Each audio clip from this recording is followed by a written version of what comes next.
Good morning, all. Good morning. Thank you. വായനാ ദിനത്തോടനുബന്ധിച്ച് morning സർക്കിളിൽ സംഘടിപ്പിച്ചു വരുന്ന ബുക്ക് ടോക്ക് വീക്കിന്റെ 4ാമത്തെ ദിവസത്തിലേക്ക് എല്ലാവർക്കും സ്വാഗതം. നമ്മൾ 3 ദിവസങ്ങളിലായി 3 പുസ്തകങ്ങൾ പരിചയപ്പെട്ടല്ലേ. ഒരുപാട് സന്ദേശങ്ങൾ നമുക്ക് ആ പുസ്തകങ്ങളിൽ നിന്നൊക്കെ കിട്ടി. നമുക്ക് ഒരുപാട് നല്ല ഫീഡ്ബാക്കുകളാണ് കിട്ടിക്കൊണ്ടിരിക്കുന്നത്. അപ്പോൾ ഇന്ന് നമ്മൾ പരിചയപ്പെടാൻ പോകുന്ന പുസ്തകം എന്ന് പറയുന്നത് അഖിൽ പി ധർമ്മജൻ എഴുതിയിട്ടുള്ള റാം കെയർ ഓഫ് ആനന്ദി എന്നൊരു പുസ്തകമാണ്. സ്നേഹവും കുടുംബബന്ധവും ഫ്രണ്ട്ഷിപ്പും ജീവിതത്തിലെ അപ്രതീക്ഷിത നിമിഷങ്ങളും വളരെ മനോഹരമായി ആവിഷ്കരിച്ചിട്ടുള്ള ഒരു നോവലാണ് ഈ ഒരു പുസ്തകം എന്ന് പറയുന്നത്.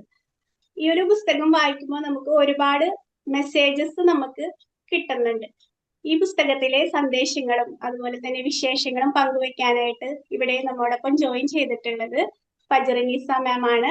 മാം കൗൺസിലിംഗ് സൈക്കോളജിസ്റ്റ് ആണ്. മാമിനെ വളരെ സ്നേഹത്തോടു കൂടി ഈ ഒരു സെഷനിലേക്ക് വെൽക്കം ചെയ്യാണ്. അതോടൊപ്പം ഇവിടെ ജോയിൻ ചെയ്തിട്ടുള്ള എല്ലാവരെയും സ്നേഹത്തോടു കൂടി ഈ ഒരു സെഷനിലേക്ക് വെൽക്കം ചെയ്യാണ്. Thank you, ma'am. Friends, good morning. Very good morning. എല്ലാവർക്കും സുഖല്ലേ? സുഖം തന്നെ. ഒരു മിനിറ്റ്, ഒരാള് ഹാൻഡ് റൈസ് ചെയ്തിട്ടുണ്ട്. അതെ, ചന്ദ്ര മാം ആണോ? അല്ല, ഹസ്നാഥ് എന്നൊരാള്. എന്താന്നറിയത്തില്ല. I don't know. അത് ഓട്ടോമാറ്റിക് ആയിട്ട് വന്നതാവും. അറിയാതെ വന്നതായിരിക്കും ചിലപ്പോ. യെസ്. ഓക്കെ. അപ്പൊ എല്ലാവർക്കും സുഖാണല്ലോ അല്ലേ? അതെ. Thank you. Hope the same with ഒരിക്കൽ യു. കൂടി മോർണിംഗ് സർക്കിളിലേക്ക് എത്താനും നിങ്ങളുമായിട്ടൊക്കെ ഒരുമിച്ചിരിക്കാനും ഒക്കെ സാധിച്ചതിൽ അതിയായ സന്തോഷം.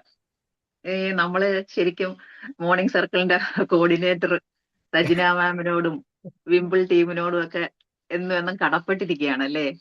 ഇങ്ങനെ ഇരിക്കാനുള്ള ഒരു പ്ലാറ്റ്ഫോം ഒരുക്കി തന്നതിന് അത് എത്ര നന്ദി പറഞ്ഞാലും സജിന മാമിനോടും അതെ, വിംബിൾ ടീമിനോടും അതെ, നമ്മൾ ഒരുപാട് കടപ്പെട്ടിരിക്കുന്നു. അപ്പൊ thank you so much Sajina ma'am and വിംബിൾ team. അപ്പോ വായനാ വാരത്തിന്റെ അതല്ലെങ്കിൽ പുസ്തകങ്ങളുടെ ലോകത്തിലേക്കുള്ള മനോഹരമായ യാത്രയുടെ 4ാമത്തെ ദിവസത്തിലാണ് നമ്മളുള്ളത്. വായിച്ചു വളരുക, ചിന്തിച്ച് വിവേകം നേടുക എന്ന ഗ്രന്ഥശാലാ പ്രസ്ഥാനത്തിന്റെ പിതാവായി നമ്മൾ അറിയപ്പെടുന്ന PN പണിക്കരുടെ സന്ദേശം പ്രചരിപ്പിക്കുകയും വായനാ ദിനത്തിനെ പ്രോത്സാഹിപ്പിക്കുന്നതിനുമൊക്കെ ആയിട്ടാണ് നമ്മൾ ഈ വായനാ വാരവും വായനാ ദിനവും ഒക്കെ ആഘോഷിക്കപ്പെടുന്നത്. അപ്പോ ഇന്ന് ഈ വായനാ ദിനത്തിൽ മോർണിംഗ് സർക്കിളിന്റെയും എന്റെയും വിംബിളിന്റെയും ഒക്കെ പ്രിയ സുഹൃത്തുക്കൾക്ക് വായനാ വാര ആശംസകളും കൂടി അറിയിക്കുകയാണ്. വായനയുടെ വെട്ടമാണ് പ്രപഞ്ചത്തിന്റെ പ്രകാശം എന്ന് പറയപ്പെടും. എനിക്ക് ഭയങ്കര ഇഷ്ടമാണ് പണ്ട് മുതൽക്കേ വായിക്കാനും. കഥകളാണെങ്കിലും ശരി, നോവലാണെങ്കിലും ശരി, അതല്ലാതെ മറ്റു എഴുത്തുകളാണെങ്കിലും ഒക്കെ. അപ്പോ ഞാൻ ഇപ്പോഴും ഒരു അത്യാവശ്യം നല്ലൊരു എമൗണ്ട് ബുക്സ് വാങ്ങാനായിട്ടൊക്കെ ചെലവാക്കുന്ന ഒരു സ്വഭാവമുണ്ട്. അപ്പോ ഇന്ന് നമ്മള് 4ാം ദിവസത്തിലേക്ക് കടക്കുമ്പോൾ വ്യത്യസ്തമായ 3 ബുക്കുകൾ കഴിഞ്ഞ ദിവസങ്ങളിൽ നമ്മൾ പരിചയപ്പെട്ടിട്ടുണ്ട് അല്ലെ. അപ്പൊ ഇന്ന് ഞാനിവിടെ പരിചയപ്പെടുത്താൻ പോകുന്ന ബുക്ക് നിങ്ങൾക്ക് എല്ലാവർക്കും അറിയാം അല്ലെ. Ram care of Anandi. ഈ അടുത്ത കാലത്ത്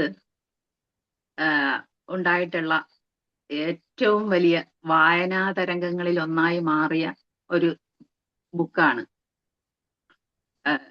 റാം കെയർ ഓഫ് ആനന്ദി എന്ന് പറയുന്നത്. ലക്ഷക്കണക്കിന് വായനക്കാർക്ക് ഈ ബുക്ക് പ്രയോജനപ്പെടുകയും അല്ലെങ്കിൽ അവർ ഏറ്റെടുക്കുകയും അതിന് പിന്നാലെ കേന്ദ്ര സാഹിത്യ അക്കാദമിയുടെ യുവ പുരസ്കാര അവാർഡ് ലഭിക്കുകയും ചെയ്തതോടെ മലയാള സാഹിത്യ രംഗത്ത് വലിയൊരു ചർച്ചയായി മാറിയിട്ടുണ്ട് ഈ ബുക്ക്. ഈ ബുക്ക് വായിച്ചവരാരെങ്കിലും ഉണ്ടോ? വായിച്ചവര് ആരും വായിച്ചിട്ടില്ല. അപ്പൊ ഞാൻ പരിചയപ്പെടുത്തുന്നതോടുകൂടി എല്ലാവർക്കും വായിക്കണം. അപ്പൊ അത് ഈ ശരി. വായന മരിക്കുന്നു, അതല്ലെങ്കിൽ വായന എന്താണ് മൊബൈൽ സ്ക്രീനിലേക്ക് ചുരുങ്ങുന്നു എന്നൊക്കെ വിഷമിക്കുന്ന നമ്മളുടെ ഈ കാലഘട്ടത്തില് പുതുതലമുറയെ വായനയിലേക്ക് ആകർഷിക്കാൻ ഈ ബുക്കിന് കഴിഞ്ഞു എന്നുള്ളതാണ് ഏറ്റവും വലിയ പ്രത്യേകത. ഇതിന്റെ കർത്താവ് അഖിൽ പി ധർമ്മജൻ എന്ന യുവ സാഹിത്യകാരനാണ്. 2018 എന്ന സിനിമ, ആ സിനിമ എല്ലാവർക്കും അറിയാലോ. നമ്മളുടെ ഈ വെള്ളപ്പൊക്ക ദുരിതത്തിന്റെ ഒക്കെ ഇത് വരുന്ന ഒരു ചിത്രം, അതിന്റെ സഹരചയിതാവാണ് ഇദ്ദേഹം. ഈ റാം കെയർ ഓഫ് ആനന്ദി എന്ന് പറയുന്ന ബുക്ക് അദ്ദേഹത്തിന്റെ 3ാമത്തെ ബുക്കാണ്. അതിനു മുമ്പ് അദ്ദേഹം 2 ബുക്ക് എഴുതിയിട്ടുണ്ട്. അത് രണ്ടും അത്യാവശ്യം വായനക്കാരുണ്ടായിരുന്നു എന്നാണ് പറയപ്പെടുന്നത്. ഒന്ന് ഓജോ ബോർഡ്, പിന്നെ മറ്റൊന്ന് മെർക്കുറി ഐലൻഡ് എന്ന് പറയുന്നതാണ്. പിന്നെ ഈ ബുക്കിന് ശേഷം അദ്ദേഹം മറ്റൊരു ബുക്ക് കൂടി എഴുതി, അതും പ്രസിദ്ധീകരിച്ചിട്ടുണ്ട്. രാത്രി 12 മണിക്ക് ശേഷം അങ്ങനെ എന്തോ ആണ് അതിന്റെ പേരൊന്നും തോന്നുന്നു. അപ്പോ ഇത് ഒരു നോവലാണല്ലോ. ഈ കഥയിൽ പ്രണയമുണ്ട്, അതിനപ്പുറം സൗഹൃദത്തിന്റെയും നഗര ജീവിതത്തിലെ അതിജീവനത്തിന്റെയും മനുഷ്യത്വത്തിന്റെ വിലയും അതുപോലെ ഒരുപാട് ദർശനങ്ങൾ നമുക്ക് ഈ ബുക്ക് പങ്കുവയ്ക്കുന്നുണ്ട്. ആലപ്പുഴ എല്ലാവർക്കും പരിചയമുള്ള ഒരു സ്ഥലമാണ്. ആലപ്പുഴയിലെ ഒരു സാധാരണ ഗ്രാമത്തിൽ നിന്നും സിനിമ എന്ന വലിയ സ്വപ്നവുമായി ചെന്നൈ നഗരത്തിലെത്തുന്ന ശ്രീറാം അരവിന്ദ് എന്ന റാമിന്റെ ജീവിതത്തിലൂടെയാണ് ഈ കഥ വികസിക്കുന്നത്. ഈ കഥയുടെ ഏറ്റവും വലിയ പ്രത്യേകത എന്ന് പറയുന്നത് അതിന്റെ പശ്ചാത്തലമാണ്. പശ്ചാത്തലം എന്ന് പറയുന്നത് ചെന്നൈ നഗരമാണ്. അപ്പോ ഈ കഥയുടെ ഒരു പ്രത്യേകത, ഈ പശ്ചാത്തലം എന്ന് പറയുമ്പോൾ ചെന്നൈ എന്ന് പറയുന്നത് ഒരു സ്ഥലമായിട്ട് മാത്രമല്ല, മറിച്ച് അത് ശരിക്കും ഒരു ജീവനുള്ള ഒരു കഥാപാത്രം പോലെയാണ് നമുക്ക് അനുഭവപ്പെടുന്നത്. അപ്പോൾ ചെന്നൈ നഗരത്തിന്റെ പളപളപ്പുകൾ മാത്രമല്ല അതിൽ പിന്നെ കാണിക്കുന്നത്. അതിന്റെ മറുവശത്ത് ചേരികളും റെയിൽവേ സ്റ്റേഷനുകളും അവിടുത്തെ സാധാരണക്കാരായ മനുഷ്യരുടെ മണവും കഥാകൃത്ത് അദ്ദേഹത്തിന്റെ ലളിതമായ ശൈലിയിലൂടെ നമുക്ക് കാട്ടിത്തരുന്നുണ്ട്. ചെന്നൈയിൽ പോയിട്ടുള്ളവരുണ്ടോ? പോയിട്ടുണ്ട്. അപ്പൊ വേഗം കണക്ട് ചെയ്യാൻ പറ്റും ഇതിലെ സ്ഥലങ്ങളൊക്കെ. പക്ഷെ ഞാൻ ഇതുവരെ ചെന്നൈ പോയിട്ടില്ല കേട്ടോ.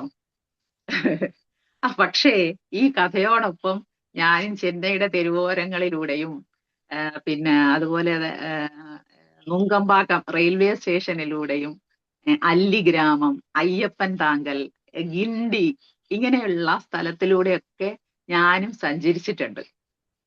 അപ്പോ ശരിക്കും ഈ നോവൽ എന്ന് പറയുന്നത് ഒരു സിനിമാറ്റിക് നോവലാണ്. അത് കഥാകൃത്ത് തന്നെ നമ്മളോട് പറയുന്നുണ്ട്, ഇതൊരു ലക്ഷണമൊത്ത നോവലോ അതല്ലെങ്കിൽ ഘനപ്പെട്ട സാഹിത്യ രചനയോ ഒന്നുമല്ല, ഒരു സിനിമാറ്റിക് നോവൽ എന്നറിയപ്പെടാനാണ് ഞാൻ ആഗ്രഹിക്കുന്നത് എന്ന് പറയുന്നുണ്ട്. പിന്നെ മറ്റൊന്നുകൂടി അദ്ദേഹം പറയുന്നുണ്ട്, ഞാൻ കഥ പറഞ്ഞൊരു കഥാകാരനായി അല്ലെങ്കിൽ ഒരു നോവലിസ്റ്റ് ആയി എന്ന് പറയുന്നുണ്ട്. ഏതായാലും നമുക്ക് സിനിമാറ്റിക് നോവൽ ആയതുകൊണ്ട് നമുക്ക് അങ്ങനെ പറയാം. സാധാരണ എല്ലാവരും പറയും നോവല് അല്ലെങ്കിൽ എഴുത്ത് എന്ന് പറഞ്ഞാൽ അതിൽ വലിയ ഘനപ്പെട്ട വാക്കുകളും പിന്നെ അതല്ലെങ്കിൽ ഉത്തുംഗ സാഹിത്യത്തിന്റെ അങ്ങ് ഉത്തുംഗതയിൽ നിൽക്കുന്നതൊക്കെ ആവണം എഴുത്ത് എന്നങ്ങനെ പറയാറുണ്ട്. പക്ഷെ എന്തു തന്നെ ആയാലും ഒരു നല്ല സിനിമ കാണുന്ന ഫീലോടുകൂടി തന്നെ നമുക്ക് ഇതിലെ ഓരോ രംഗങ്ങളും നമ്മുടെ മനസ്സിലൂടെ ഇങ്ങനെ കടന്നു പോകും. ഓരോ അധ്യായവും വളരെ കൗതുകത്തോടെ അല്ലെങ്കിൽ സസ്പെൻസോടെ നല്ല മനസ്സിലൂടെ ഇങ്ങനെ തെളിഞ്ഞിങ്ങനെ മിന്നിമായി ഓരോ കഥാപാത്രങ്ങളും. അപ്പൊ ഒട്ടും മടുപ്പില്ലാതെ നല്ല താളത്തിലും വേഗത്തിലും നോവലിസ്റ്റിക് കഥ ഇങ്ങനെ പറഞ്ഞു പോവുകയാണ്. അപ്പൊ ഈ കഥയുടെ ജീവൻ എന്ന് പറയുന്നത് ഇതിലെ കഥാപാത്രങ്ങളാണ്. അപ്പൊ ഓരോ കഥാപാത്രങ്ങളും നമ്മളോട് അടുത്ത് നിൽക്കുന്നവരാണ്. നമ്മൾ കണ്ടിട്ടുള്ള, നമ്മൾ പരിചയപ്പെട്ടിട്ടുള്ള, നമ്മളിൽ തന്നെയുള്ള ആളുകൾ. ഒരുപക്ഷെ ഈ നോവലിനെ നമ്മുടെ പുതുതലമുറയുമായിട്ട് അടുപ്പിച്ചതും ഈ ഒരു പ്രത്യേകതയായിരിക്കും. അപ്പൊ ഈ കഥയുടെ സസ്പെൻസ് നിർത്തിക്കൊണ്ട് തന്നെ, ഒരുപാട് സസ്പെൻസുകളുണ്ട്, അത് നിലനിർത്തിക്കൊണ്ട് തന്നെ ഞാൻ ഈ പുസ്തകത്തിനെ ഒന്ന് പരിചയപ്പെടാം. അപ്പൊ ഈ പുസ്തകത്തിന്റെ കവർ പേജ് കണ്ടില്ലേ? വേറെ ഒരു ബുക്കിനും ഇല്ലാത്ത ഒരു പ്രത്യേകത ഇതിനകത്തുണ്ട്. എന്താണെന്നറിയോ? ഇതിലുള്ള കഥാപാത്രങ്ങളിൽ ഏറ്റവും പ്രധാനപ്പെട്ട, പക്ഷെ എനിക്കൊരു വിഷമമുള്ളത് ഇതിൽ ഞാൻ ഇഷ്ടപ്പെടുന്ന കഥാപാത്രം ഇല്ല എന്നുള്ളതാണ്. നമുക്ക് ഓരോ കഥാപാത്രത്തോടും ഒരു ഇഷ്ടം തോന്നുമല്ലോ, ഒരു സിനിമ കണ്ടാലും ഒരു നോവല് വായിച്ചാലും ഒക്കെ. അപ്പൊ ഒരുവിധപ്പെട്ട പ്രധാനപ്പെട്ട 5 പേരുടെ ചിത്രം ഇതിലുണ്ട്. അപ്പൊ ഇത് കുറേ എഡിഷനുകളായിട്ടും സാധാരണ ഈ ആൾക്കാരൊക്കെ കുറച്ച് എഡിഷനൊക്കെ ആകുമ്പം ഈ കവർ പേജിൽ കുറച്ച് ഡിസൈനിലോ മാറ്റമൊക്കെ വരുത്താറുണ്ട്. പക്ഷേ ഇതിപ്പോ 63ാമത്തെ എഡിഷൻ ആയിട്ടും ഇതിന്റെ കവർ പേജിൽ ഒരു മാറ്റവും വരുത്തിയിട്ടില്ല എന്നുള്ളതും ഒരു പ്രത്യേകതയാണ്. അപ്പോ ഞാൻ ഓരോരുത്തരെയായി പരിചയപ്പെടുത്താം. ഒരുപാട് സ്വപ്നങ്ങളും അതിലേറെ പ്രതീക്ഷകളും ഒക്കെയായി സിനിമ പഠിക്കാനായിട്ട് ആലപ്പുഴയിൽ നിന്ന് അന്യനാട്ടിലേക്ക് വണ്ടി കയറുന്ന ഒരു സാധാരണ ഒരു ശരാശരി മലയാളി യുവാവിന്റെ പ്രതിനിധിയാണ് റാം. അദ്ദേഹമാണ് ഇതിലെ പ്രധാന കഥാപാത്രം. അപ്പൊ തനിക്ക് ചുറ്റുമുള്ള മനുഷ്യരെ സ്നേഹത്തോടെയും ദയയോടെയും നോക്കിക്കാണുന്ന നായകൻ ഒരുപാട് പ്രതിസന്ധികളിലൊക്കെ പെടുന്നുണ്ട്. അപ്പൊ അങ്ങനെയുള്ള പ്രതിസന്ധികളിലൊക്കെ പെട്ടാലും തളരുന്നുണ്ട്, പക്ഷെ തളർന്നാലും മുന്നോട്ട് പോകാനായിട്ട് ശ്രമിക്കുന്നുണ്ട്. അപ്പൊ അയാളുടെ ഉള്ളിലുള്ള സംഘർഷങ്ങളും പ്രതികാരങ്ങളും ഒക്കെ നമ്മളെ റാമുമായിട്ട് ഇങ്ങനെ വളരെ വേഗത്തിൽ അടുപ്പിക്കുന്നുണ്ട്. അപ്പൊ റാമിന്റെ ജീവിതത്തിൽ പിന്നീട് ഓരോ സന്ദർഭങ്ങളിലും കടന്നു വരുന്ന വ്യക്തികളാണ് മറ്റു കഥാപാത്രങ്ങളായിട്ട് ഇതിലേക്ക് വരുന്നത്. ഇപ്പൊ റാം കെയർ ഓഫ് ആനന്ദി എന്നാണല്ലോ ഈ ബുക്കിന്റെ പേര്. അതിൽ തന്നെ റാം കഴിഞ്ഞാൽ പിന്നീട് വരുന്ന ആനന്ദിയാണ്. ആനന്ദി കഠിനാധ്വാനത്തിന്റെയും ആത്മവിശ്വാസത്തിന്റെയും ഒക്കെ ഒരു പ്രതീകമായിട്ടാണ് ഇതിൽ വരുന്നത്. റാം പഠിക്കുന്ന ഫിലിം സ്കൂളിലെ റിസപ്ഷനിസ്റ്റ് ആണ് ആനന്ദി. സ്വന്തം ജീവിതത്തെയും അവരുടെ കുടുംബത്തെയും ഒക്കെ താങ്ങി നിർത്താനായി ആനന്ദി നടത്തുന്ന പോരാട്ടങ്ങളൊക്കെ ഉണ്ട്. അപ്പൊ ഈ പോരാട്ടങ്ങളൊക്കെ കൊണ്ട് തന്നെ നമുക്ക് അവരോട് വല്ലാത്തൊരു ബഹുമാനമൊക്കെ ഉണർത്തുന്നുണ്ട്. റാമിന്റെ ജീവിതത്തിലേക്ക് ആനന്ദിയുടെ കടന്നുവരവ് ഈ കഥയെ കൂടുതൽ മനോഹരമാക്കി മാറ്റും. പിന്നെ ഈ കഥയിലെ ഏറ്റവും പ്രധാനപ്പെട്ട ഹൃദയസ്പർശിയായ ഒരു കഥാപാത്രമാണ് മല്ലി എന്ന് പറയുന്നത്. എനിക്ക് ഈ നോവലിൽ ഏറ്റവും ഇഷ്ടമായ കഥാപാത്രം മല്ലിയുടേതാണ്. മല്ലി എന്ന് പറയുന്നത് ഒരു ട്രാൻസ്ജെൻഡർ വുമണാണ്. മല്ലി, ഞാൻ നിങ്ങൾക്ക് ഉറപ്പ് തരാം, മല്ലി നിങ്ങളുടെ എല്ലാവരുടെയും ഹൃദയം കവരും എന്നുള്ളത്. എനിക്ക് കഥയുടെ സസ്പെൻസ് ഇവിടെ പറയാൻ പറ്റാത്തത് കൊണ്ട് ഞാൻ അങ്ങനെ തന്നെ നിലനിർത്തുകയാണ്. നിങ്ങൾ വായിക്കുമ്പോൾ അത് മനസ്സിലാകും. റെയിൽവേ സ്റ്റേഷനിൽ വെച്ചിട്ട് റാം യാദൃച്ഛികമായി പരിചയപ്പെടുന്ന മല്ലിയിലൂടെ പാർശ്വവൽക്കരിക്കപ്പെട്ട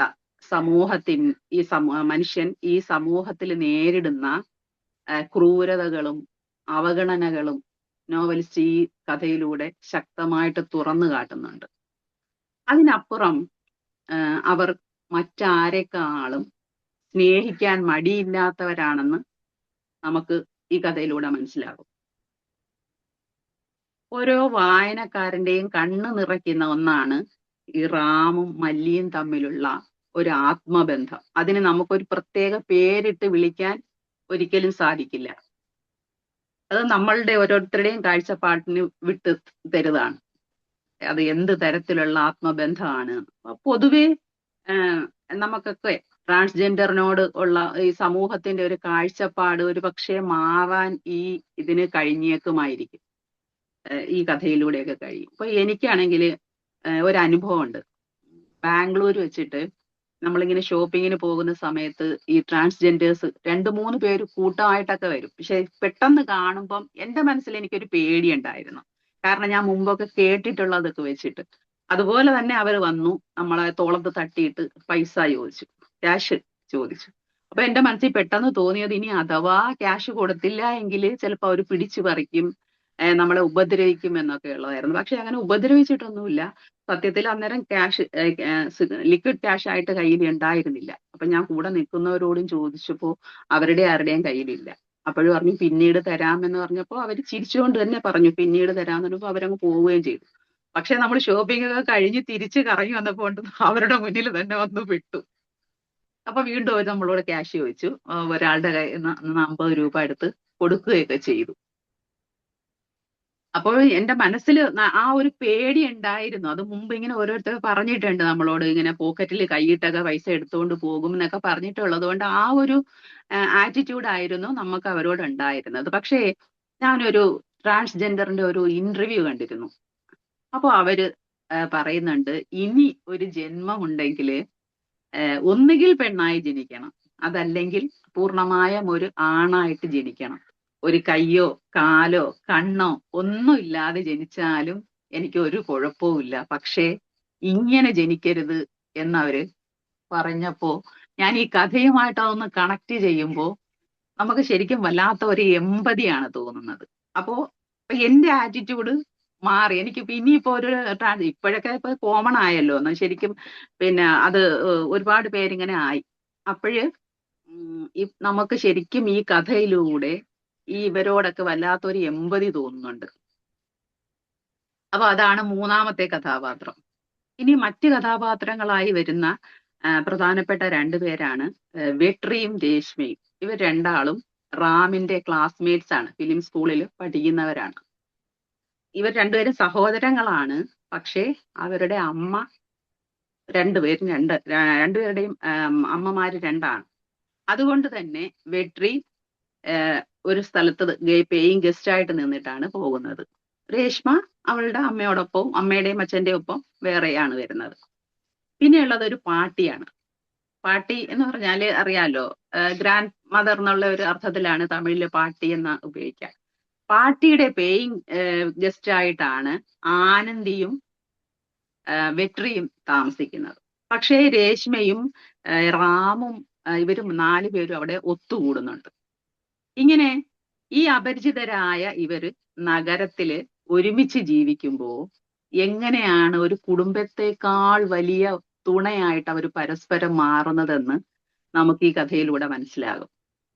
അതിൽ ഭയങ്കര സാഹിത്യ പദപ്രയോഗങ്ങളൊന്നും ഇല്ലെങ്കിലും സാധാരണക്കാരുടെ ഭാഷയില് ഇത്രയും ഹൃദ്യമായിട്ട് കഥ പറയാമെന്ന് അഖിൽ ധർമ്മജൻ തെളിയിച്ചിരിക്കുന്നു.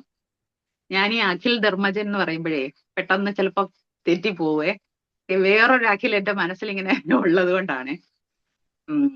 അപ്പോ ഒരു നാടോടി കഥയിലെ വരികൾ ഇങ്ങനെയാണ്: അപരിചിതർ എന്നാൽ നമുക്ക് ഇതുവരെ പരിചയപ്പെടാൻ കഴിയാത്ത സുഹൃത്തുക്കളാണ് എന്ന്.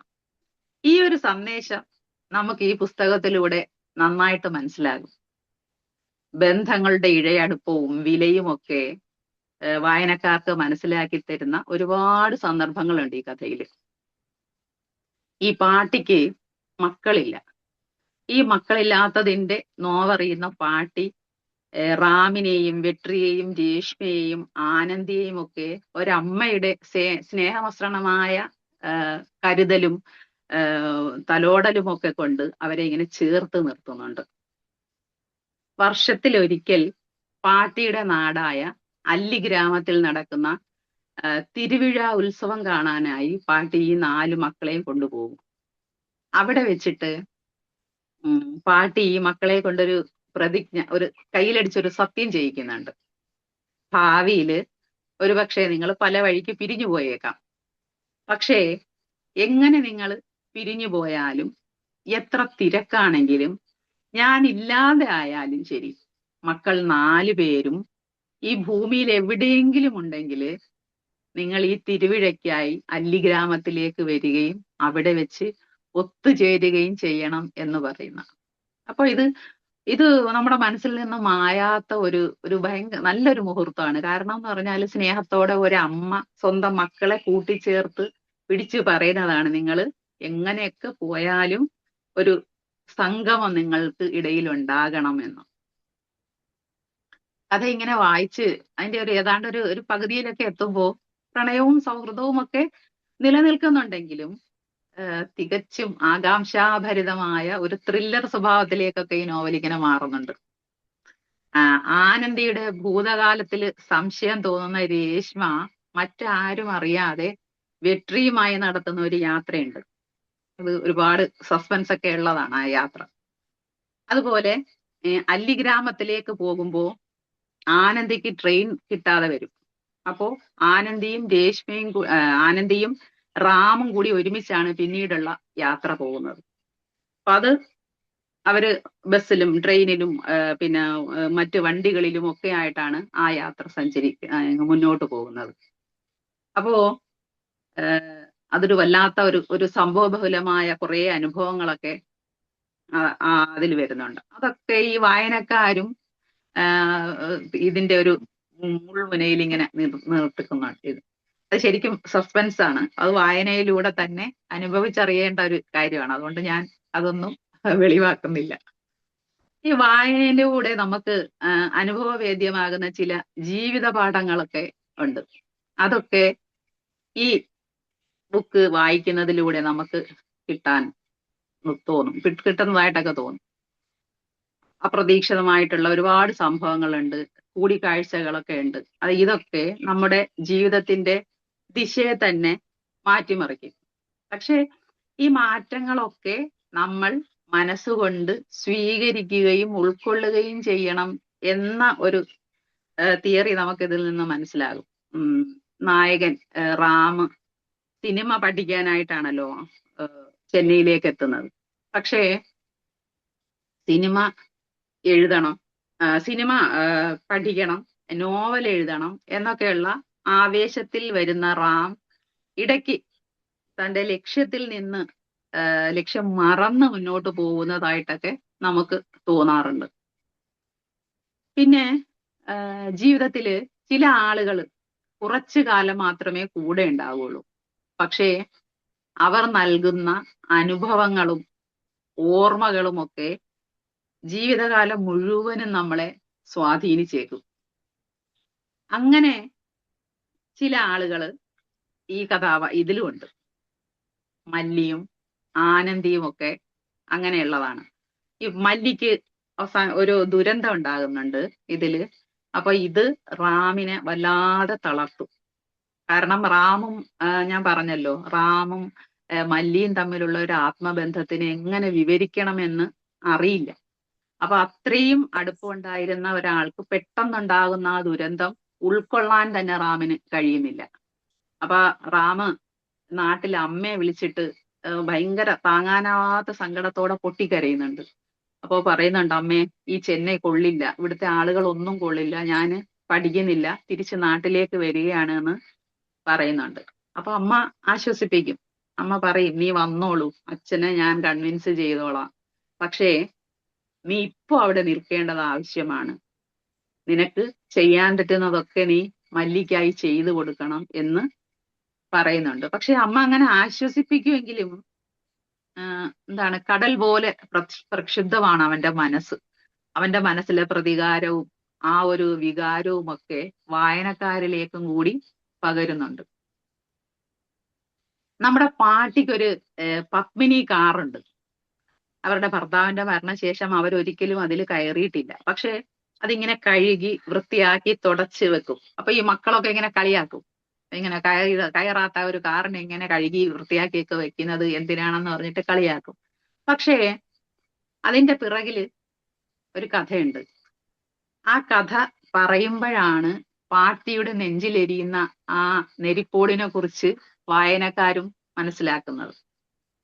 അപ്പൊ എന്നിട്ട് അവര് പറയും, ഒരു ശബ്ദം പോലെയാ പറയുന്നത്, ഇനി ഒരിക്കലും ഞാൻ ഈ കാറിൽ കയറില്ല, എപ്പോഴെങ്കിലും ഞാൻ മരിക്കുമ്പോ എന്റെ ഡെഡ് ബോഡി ഈ കാറിൽ വെച്ച് കൊണ്ടുപോകണം എന്ന് പറയുന്നുണ്ട്. പക്ഷേ കഥ മുന്നോട്ട് പോകുമ്പോ പാട്ടി ആ ശബ്ദം ബ്രേക്ക് ചെയ്യുന്നുണ്ട്. അതിന് കാരണക്കാരി ആനന്ദിയാണ്. ഒരിക്കല് ഏതാണ്ട് കഥയുടെ സസ്പെൻസിലേക്കൊക്കെ എത്തുമ്പോ ആനന്ദി കടന്നു പോകുന്ന കനൽ വഴികളെ കുറിച്ചൊക്കെ മറ്റുള്ളവർക്ക് പറയേണ്ട ഒരു സമയമായി എന്ന് തോന്നുമ്പോ ആനന്ദി തന്നെ തന്റെ ജീവിതത്തിൽ നീറിക്കൊണ്ടിരിക്കുന്ന ഈ കാര്യങ്ങളൊക്കെ, അതിന്റെയൊക്കെ രഹസ്യം, അതിന്റെ താക്കോൽ ഈ കാറിലാണ് കൊണ്ടുവന്ന് വെക്കുന്നത്. അപ്പോ അത് ഒരു ഡയറിയുടെ രൂപത്തിൽ അവര് അതിൽ വെക്കുമ്പോ പിന്നീട് അവർ പറയുന്നുണ്ട്, കൂടുതലായി എന്നെ കുറിച്ച് അറിയാൻ, ഞാൻ യഥാർത്ഥത്തിൽ ആരാണെന്ന് നിങ്ങൾക്ക് മനസ്സിലാകാൻ നിങ്ങൾ ഈ പത്മിനി കാറിൽ ഞാൻ വെച്ചിരിക്കുന്ന ഡയറി വായിച്ചാൽ മതിയാകുമെന്ന് പറയുന്നുണ്ട്.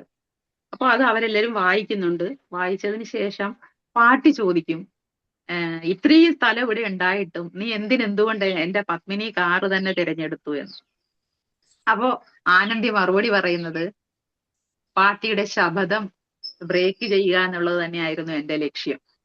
കാരണം എന്താണെന്ന് വെച്ചാല്, താത്തയെ പോലെ, താത്ത എന്ന് പറയുന്നത് പാട്ടിയുടെ ഹസ്ബൻഡാണ്, നിങ്ങൾ ഈ കാറിനെയും വല്ലാതെ പ്രണയിക്കുന്നുണ്ട് എന്ന് എനിക്കറിയാം. അപ്പൊ ഇതിനുള്ളിൽ നിങ്ങൾ ഒരിക്കലെങ്കിലും ഒന്ന് കയറി കിട്ടിയാല് പിന്നെ ഞാൻ പോയാലും ഈ പത്മിനിക്കുട്ടി നിങ്ങൾക്ക് നല്ലൊരു സുഹൃത്തായിരിക്കും. അതുകൊണ്ട് നിങ്ങൾ ആ കാറിൽ എങ്ങനെയെങ്കിലും ഒന്ന് കയറി കിട്ടണം എന്നുള്ളതാണ് എന്റെ ഉദ്ദേശം എന്ന് പറയുന്നുണ്ട്. അപ്പൊ ഇവിടെ നമുക്ക് മനസ്സിലാകും പാട്ടിയോടുള്ള ഒരമ്മയോടുള്ള ഒരു സ്നേഹം ആനന്ദിക്കുള്ളത്. ആനന്ദിക്ക് മാത്രമല്ല, ഒരിക്കലും ഹോസ്പിറ്റലിൽ പോയി എന്നറിയുമ്പോൾ ഒരു കോളേജ് മുടക്കിയിട്ടാണ് ബാക്കി 3 പേരും പാട്ടിയുടെ അടുത്തേക്ക് എത്തുന്നതൊക്കെ. അപ്പോ ശരിക്കും നമ്മൾക്ക് ഇങ്ങനെ ഓരോരോ സന്ദർഭത്തിലും ഓരോ ആളുകളെയും നന്നായി മനസ്സിലാക്കാൻ കഴിയും. അപ്പൊ നമ്മൾ പുറമേ കാണുന്ന പോലെയല്ല ഒരാള്. നമ്മളിങ്ങനെ പുറമേ കണ്ടിട്ടാണല്ലോ അവരെയൊക്കെ വിലയിരുത്തുക. അപ്പൊ ഓരോരുത്തരും പുറത്തു പറയാനാകാത്ത ഒരുപാട് സ്വപ്നങ്ങളും വേദനകളും പോരാട്ടങ്ങളും പ്രതികാരങ്ങളും ഒക്കെ ഉണ്ടാകും. പക്ഷെ നമ്മൾ ഈ കഥയിലൂടെ കണ്ടുമുട്ടുന്ന ഓരോരുത്തർക്കും ഇങ്ങനെയുള്ള ഓരോ മൂടി വയ്ക്കപ്പെട്ട വേദനകളും പ്രതീക്ഷകളും ഒക്കെ ഉള്ളവരാണ്.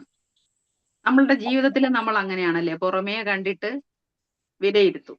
പക്ഷെ അവരുമായി കൂടുതൽ അടുത്ത് അവരെ മനസ്സിലാക്കുമ്പോഴാണ് അവരുടെ സ്നേഹത്തിന്റെ ആഴം, അതല്ലെങ്കിൽ അവരുടെ വികാരത്തിന് നമ്മൾ അടിമപ്പെട്ടു പോകുന്നതൊക്കെ നമുക്ക് മനസ്സിലാക്കാൻ കഴിയുന്നത്. അപ്പൊ ഓരോ യാത്രകളും നമ്മളെ മാറ്റും, നമ്മൾ പോലും അറിയാതെ.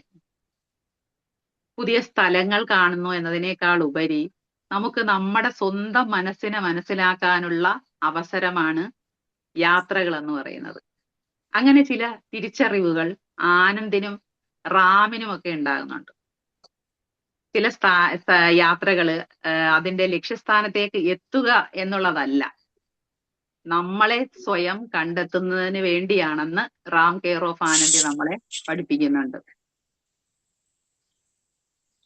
ഇതിന്റെ കഥാകൃത്ത് പറയുന്നുണ്ട്, ഇതിലെ കഥാപാത്രങ്ങളും ചില കഥാപാത്രങ്ങളും അതിന്റെ സമകാലിക അതിന്റെ പിന്നെ ആ കഥാപരിസരവുമൊക്കെ ഈ ചില സമകാലിക വിഷയങ്ങളെ ആസ്പദമാക്കിയിട്ട് കൂടിയാണ് ഇദ്ദേഹം എഴുതിയിട്ടുള്ളത് എന്ന്. ഏതായാലും ഈ നോവലിന്റെ അവസാനത്തിലേക്ക് എത്തുമ്പോൾ കഥ തികച്ചും ഹൃദയഭേദകമായിട്ടുള്ള ഒരു എൻഡിങ് ആണ്. നന്മയുള്ള മനുഷ്യർക്ക് ജീവിതത്തിൽ നേരിടേണ്ടി വരുന്ന എന്താണ് കഠിനമായ ചില യാഥാർത്ഥ്യങ്ങളൊക്കെ നമ്മളുടെ കണ്ണ് നിറയ്ക്കുന്ന ഒന്നാണ്. ഈ പുസ്തകം വായിച്ചു തീർന്നാലും ചില കഥാപാത്രങ്ങളും അവരുടെ അവസ്ഥയും വേർപാടുമൊക്കെ നമ്മൾക്ക് ഭയങ്കരമായിട്ട് നമ്മളെ ഹോണ്ട് ചെയ്യുന്ന ഒരു കഥയാണ്. അപ്പൊ ഇപ്പൊ എല്ലാ കഥകളും ജീവിതവും അങ്ങനെയാണല്ലോ, ശുഭപര്യവസാനി ആയിക്കൊള്ളണമെന്നൊന്നുമില്ല. ആ ഒരു യാഥാർത്ഥ്യം കൂടി ഈ കഥയിലൂടെ നമുക്ക് കിട്ടും. കഥ അവസാനിക്കുന്നത് ഇങ്ങനെയാണ്. മുനമ്പം ബീച്ചിന്റെ ഒരു സിമന്റ് ബെഞ്ചിൽ ഇരുന്നിട്ട്, അത് മുനമ്പം ബീച്ച് എന്ന് പറയുമ്പം അറിയാലോ, മുനമ്പം എന്ന് പറയുന്ന സ്ഥലം അവിടെ ആണ് 1 വർഷത്തിന് മുൻപേ അവരെല്ലാവരുമായിട്ട് ഒത്തുചേരുന്നത്. അപ്പോ അതിന്റെ വാർഷിക ദിനത്തിലാണ് റാം അവിടെ ചെന്നിരുന്ന് താന് എഴുതിയ ഡയറി ഒരിക്കൽ കൂടി വായിക്കുന്നതാണ്. അപ്പോ ആ ഡയറി ഈ 1 വർഷത്തെ വിശേഷങ്ങൾ ആനന്ദിയെ അറിയിച്ചുകൊണ്ടുള്ള ഒരു ഡയറി എഴുത്താണ്. അപ്പൊ ഈ ഡയറി നമുക്ക് വായനയ്ക്ക് നൽകിക്കൊണ്ടാണ് ഈ കഥ അവസാനിക്കുന്നത്. വന്ദനം എന്ന് പറഞ്ഞൊരു സിനിമ കണ്ടിട്ടുണ്ടോ? കുറെ മുമ്പ് വന്നതാ. മോഹൻലാലും ഒരു ഗീതാഞ്ജലി എന്ന് പറഞ്ഞ ഒരു അഡ്വർടൈസിങ് കമ്പനിയിലൊക്കെ വന്ന് നിൽക്കുന്ന അതാണ്. നിഷ മോഹൻ കണ്ടിട്ടുണ്ട് എന്ന് പറയുന്നുണ്ട്. ആ വന്ദന സിനിമയില് അതിന്റെ ലാസ്റ്റ് ക്ലൈമാക്സില് മോഹൻലാലും ആ നായികയും രണ്ടുപേരും 2 കാറിലാണ്. പക്ഷെ രണ്ടുപേരും 2 ദിശയിലേക്കാണ് യാത്ര പോകുന്നത്. പക്ഷെ ഒരു ലെവൽ ക്രോസിന്റെ അടുത്തെത്തുമ്പോ ഈ 2 കാറുകളും ഒരേ ദിശയിൽ ഇങ്ങനെ കിടക്കുന്നുണ്ട്. ഇവരൊന്ന് തിരിഞ്ഞു നോക്കിയാൽ പരസ്പരം കാണാൻ പറ്റും. പക്ഷെ അവരൊരിക്കലും കണ്ടുമുട്ടുന്നില്ല. രണ്ടുപേരും രണ്ട് വഴിക്ക് ട്രെയിൻ പോയി കഴിയുമ്പോൾ രണ്ടുപേരും രണ്ട് വഴിക്കായിട്ട് പിരിയുന്നതായിട്ടാണ് കാണുന്നത്. ആ സിനിമ കണ്ട ഒരു ഫീലിംഗ് ആണ് എനിക്ക് ഈ ബുക്ക് വായിച്ചു കഴിഞ്ഞപ്പോ തോന്നിയത്. അപ്പൊ ഈ കഥ അവിടെ അവസാനിക്കുകയാണ്. ഈ നോവല് സോഷ്യൽ മീഡിയയിലൊക്കെ ഭയങ്കര ചർച്ചയ്ക്ക് വിധേയമായിട്ടുണ്ടായിരുന്നു. അപ്പൊ ചിലര് അതിന്റെ ലളിതമായ ശൈലിയും സിനിമാറ്റിക് അവതരണവും കഥാപാത്രങ്ങളോടുള്ള അടുപ്പത്തെയും ഒക്കെ പ്രശംസിച്ചപ്പോ ഒരു വിഭാഗം ഇത് ക്രിഞ്ചാണ്, പിന്നെന്താണ് പൈങ്കിളിയാണ്, പിന്നെ ഇത് ഭയങ്കര ഹൈപ്പായി പോയി, ഇത്രയും ഹൈപ്പ് കൊടുക്കേണ്ട കാര്യമൊന്നുമില്ല എന്നൊക്കെ പറഞ്ഞിട്ട് രണ്ട് തരത്തിലുള്ള പിന്നെ ചർച്ചകൾ ഇങ്ങനെ നടന്ന് പോയിക്കൊണ്ടിരിക്കുകയായിരുന്നു കുറേ കാലം വരെ. പക്ഷേ ഏതായാലും ഇതിന്റെ വായനക്കാരിൽ ഭൂരിപക്ഷവും യുവതി യുവാക്കളായിരുന്നു. നമ്മൾ ഈ ജെൻസി എന്നൊക്കെ പറയുന്ന ആളുകളായിരുന്നു. അതായത് ഇതിന്റെ അത് എന്താണെന്നറിയോ, എനിക്ക് തോന്നുന്നത് ഈ യുവ വായനക്കാർക്കൊക്കെ ഈ കഥയിലെ വികാരങ്ങളോടും ജീവിത സാഹചര്യങ്ങളോടും ഒക്കെ എളുപ്പത്തിൽ കണക്ട് ചെയ്യാൻ പറ്റി എന്ന് തോന്നുന്നുണ്ട്. ഞാനിനി ജെൻസി ആയതുകൊണ്ടാണോ എന്ന് എനിക്ക് അറിയത്തില്ല. അപ്പോ ഈ ഒരു കഥയെ തന്നെ ഓരോ വായനക്കാരനും സ്വന്തം അനുഭവങ്ങളിലൂടെ വ്യത്യസ്തമായിട്ട് കാണാൻ കഴിയുമല്ലോ. അങ്ങനെയാണ് ഈ കഥ എന്നാണ് എനിക്ക് തോന്നിയിട്ടുള്ളത്. അപ്പൊ ഇവ എന്റെ കയ്യിലുള്ള ഈ ബുക്ക് 63ാമത്തെ എഡിഷനാണ്. ഇത് ഏതാണ്ട് ഒരു 3.5 ലക്ഷത്തിലധികം കോപ്പിയോളം വിറ്റഴിഞ്ഞിട്ടുണ്ട് എന്നാണ് പറയപ്പെടുന്നത്. അപ്പോ വായനക്കാർ ഒരുപക്ഷെ അതിലും ഒരുപാട് കൂടും. അപ്പോ ഇപ്പൊ ഇനി ഈ ബുക്ക് ഒരു സിനിമയാക്കുന്നുണ്ട്. സിനിമയായിട്ട് ചിലപ്പോൾ ഇനി നമുക്ക് 2027 സിനിമ പ്രതീക്ഷിക്കാം. അപ്പൊ അതിനു മുമ്പേ നിങ്ങൾ എല്ലാവരും ഈ ബുക്ക് വായിക്കണം എന്നാണ് പറയാനുള്ളത്. അപ്പൊ ശരിക്കും നമ്മൾ പറഞ്ഞാൽ ഇപ്പൊ ഒരു ഖസാക്കിന്റെ ഇതിഹാസം, അതല്ലെങ്കിൽ മയ്യഴിപ്പുഴയുടെ തീരങ്ങളിൽ അതേപോലെയുള്ള ഒരു നോവലൊന്നും ആകണമെന്നൊന്നുമില്ല. സിനിമാറ്റിക് നോവൽ എന്ന് പറയുന്നുവെങ്കിലും ആ സിനിമ കാണുന്ന അതേ ഫീലോടുകൂടി നമുക്കത് വായിക്കാൻ പറ്റും. അപ്പോ ഈ ബുക്ക് വായിക്കണം എന്ന് എനിക്ക് തോന്നാനുണ്ടായ കാരണം, ഒന്നാമത് ഞാൻ പറഞ്ഞുവല്ലോ, ഇതിലെ കഥാപാത്രങ്ങള് നമ്മളുടെ ജീവിതവുമായിട്ടൊക്കെ ചേർന്ന് നിൽക്കുന്നതാണ്. പിന്നെ നല്ല ഒഴുക്കോടെ നല്ല ഒരു രീതിയിൽ ഇങ്ങനെ വായിച്ചു പോകാൻ പറ്റും. വായനയോടൊക്കെ ഒരുപാട് ആർത്തിയുള്ളവർ ഒരു 3-4 മണിക്കൂർ കൊണ്ട് ഒറ്റ ഇരിപ്പിലിരുന്ന് വായിക്കാൻ പറ്റുന്ന ഒരു കഥയാണ്. അപ്പോ എല്ലാവർക്കും ഇഷ്ടപ്പെടും എന്നുള്ള കാര്യം ഉറപ്പാണ്. എന്നെ ശരിക്കും ഹോണ്ട് ചെയ്ത ഒരു കഥാപാത്രം മല്ലി തന്നെയാണ്. അപ്പൊ നിങ്ങൾക്കും അതുപോലെ ആയിരിക്കും എന്ന് വിചാരിക്കുകയാണ്. അപ്പോ നിങ്ങളുടെ വായനയ്ക്കായിട്ട് ഈ ഒരു ബുക്ക് കൂടി ഉൾപ്പെടുത്തണം എന്ന് ഞാൻ പറയുകയാണ്. പിന്നെ പറയാനുള്ളതേ ഒരു ബുക്ക് റിവ്യൂ, ഒരു വായനാ അനുഭവം പങ്കുവയ്ക്കുന്നത് ആദ്യമായിട്ടാണ്. അപ്പൊ അതിൻ്റെതായ പാകപ്പിഴവുകളൊക്കെ വരുമല്ലോ, സ്വാഭാവികമാണ്. അപ്പൊ ഇത് ശരിക്കും ഈ ബുക്ക് വായിച്ച് ഇത് എന്റെ മാത്രം ഒരു അനുഭവമാണ്. അപ്പൊ ഇതിൽ ചിലപ്പോൾ ഈ വിയോജിക്കുന്നവരുണ്ടാകാം. ഞാൻ നേരത്തെ പറഞ്ഞതുപോലെ ക്രിഞ്ചാണെന്നൊക്കെ പറയുന്നവരുണ്ടാകാം. ഫ്രണ്ട്ഷിപ്പിലും പ്രണയത്തിലൊക്കെ ഇത്തിരിയൊക്കെ ക്രിഞ്ചൊക്കെ വേണ്ടേ എന്നാണ് എന്റെ ഒരു കാഴ്ചപ്പാട്. അപ്പൊ നമ്മളിപ്പോ ഈ ഡിവൈൻ ലവ് ഒന്നൊന്നും അല്ലല്ലോ ഇപ്പൊ ഉണ്ടാവുന്നതൊക്കെ. പിന്നെ ഈ പറഞ്ഞതുപോലെ പിന്നെ വലിയ സാഹിത്യമൊന്നും അല്ല, നമുക്ക് മനസ്സിലാകുന്ന ഭാഷയിൽ, സാധാരണക്കാരന്റെ ഭാഷയിലാണ് കഥ പറഞ്ഞു വെക്കുന്നത്. അപ്പൊ ഏതായാലും എനിക്ക് സജിന മാമിനോട് ചോദിക്കാനുള്ളതേ, ഇങ്ങനെ വായനാവാരം ആയിട്ട് എടുക്കുക എന്നുള്ളത് ആരുടെ ഐഡിയ ആണ് മാം? മാമിന്റെ ആണോ അതോ വിമ്പിളിൽ നിന്നുള്ളതാണോ? മാം പോയോ? തന്നെ തീരുമാനിച്ചത് എന്തെങ്കിലും വ്യത്യസ്തമായിട്ട് ഇങ്ങനെ ചെയ്യണ്ടേന്ന് എപ്പോഴും ആലോചിക്കും. അപ്പോഴാണ് വായനാവാരം വന്ന് പെട്ടത്. അപ്പൊ അങ്ങനെ തീരുമാനിച്ചു. ഏതായാലും വിമ്പിളും സജിന മാമും ഒക്കെ ഭയങ്കരമായിട്ട് എങ്ങനെ അഭിനന്ദിക്കണമെന്ന് എനിക്ക് അറിയാൻ വയ്യ കേട്ടോ. ഒരുപാട് നന്ദിയുണ്ട്. കാരണം 7 ദിവസം കൊണ്ട് 7 വ്യത്യസ്ത ബുക്കുകളാണല്ലോ നമ്മൾ പരിചയപ്പെടുന്നത്, അല്ലെ? ഓരോ ദിവസവും ഓരോരോ ബുക്കുകളാണ് പരിചയപ്പെടുന്നത്. വായിച്ചവരുണ്ടാകാം, ഇനി വായിക്കണം എന്ന് ആഗ്രഹം തോന്നുന്നവരുണ്ടാകാം. അതുകൊണ്ട് ഇതിന്റെ പിന്നിൽ പ്രവർത്തിച്ച എല്ലാ കരങ്ങൾക്കും അഭിനന്ദനങ്ങൾ അറിയിച്ചുകൂടി ചെയ്തുകൊണ്ട് ഞാൻ നിർത്തുകയാണ്. Have A nice day. Thank you.